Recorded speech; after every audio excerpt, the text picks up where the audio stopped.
শিবিরের পক্ষ থেকে 8 মে চলে আসলাম পিকনিকে। তো hello guys, welcome to my new blog এবং মিনি ব্লগ। তো আপনারা কেমন আছেন? আশা করি ভালো আছেন।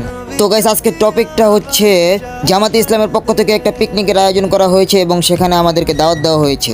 আমরা সর্বপ্রথম চলে আসলাম হাতিরঝিল। তো এখানে এসে দেখি আমাদের ছাত্র ভাইরা যাচ্ছে রিক্সা দিয়ে।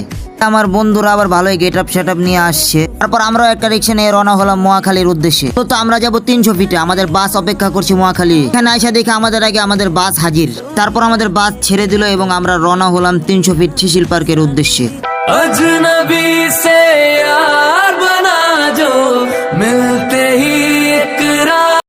1 ঘন্টা জার্নিং করে আমরা চলে আসলাম শিশিল পার্কের সামনে। আপনারা দেখতে পাচ্ছেন এখানে লেখা আছে শিশিল পার্ক। আমি পার্কটা ঘুরে যা দেখলাম, আপনারা এখানে ফ্যামিলি ট্যুর দিয়ে মজা পাবেন, বন্ধু বান্ধবের সাথে না। পার্কটা মোটামুটি ভালোই সুন্দর আছে। ওই যে আমি বললাম আপনারা ফ্যামিলি ট্যুর দিয়ে মজা পাবেন।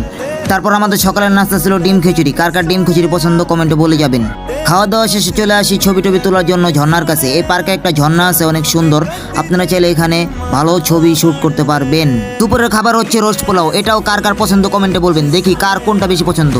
তারপর আমাদের মূল অনুষ্ঠান শুরু হয়ে গেল এবং এখানে আসছে হচ্ছে ঢাকা বিশ্ববিদ্যালয়ের ভিপি আমাদের সাদিক কায়েম ভাই। দিকে আমি সাদিক কায়েম ভাইয়ের সাথে একটা ছবি তোলার চেষ্টা করলাম, কিন্তু এত মানুষ, এত ভিড়, আমি তার সাথে একটা ছবি তুলতে পারলাম না, তাই দূর থেকে একটা ভিডিও করলাম। তারপর আমরা বিকালবেলা রওনা হলাম বাসার উদ্দেশ্যে। আমাদের বাস ছেড়ে দিল। তো আজকের ব্লগটা এই পর্যন্তই গাইস, এবং আপনাদের কার কার ব্লগটি ভালো লেগেছে কমেন্টে বলে যাবেন নেক্সট। তারপর আমি নেক্সট ব্লগ নিয়ে আসবো। আপনাদের রিয়াকশনের উপরে আমার ব্লগ আসবে সামনের নেক্সট ব্লগ। আর যদি দেখি আপনারা রিয়াকশন দিচ্ছে না, তো আমি আর ব্লগ করব না।